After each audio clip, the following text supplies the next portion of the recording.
question asks us to write the rate law for the following reaction, given that step 1 is the rate determining step. The rate law encompasses all reagents present in the rate determining step.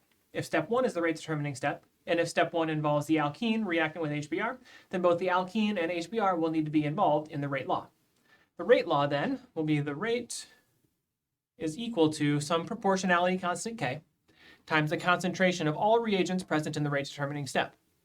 That would be the concentration of the alkene times the concentration of HBr. The concentration terms are raised to the power of the stoichiometric equivalence of each reagent in the reaction. This is a 1-to-1 stoichiometry, so the powers on each concentration term are also 1. So the rate for this reaction will be the proportionality constant times the concentration of the alkene times the concentration of HBr.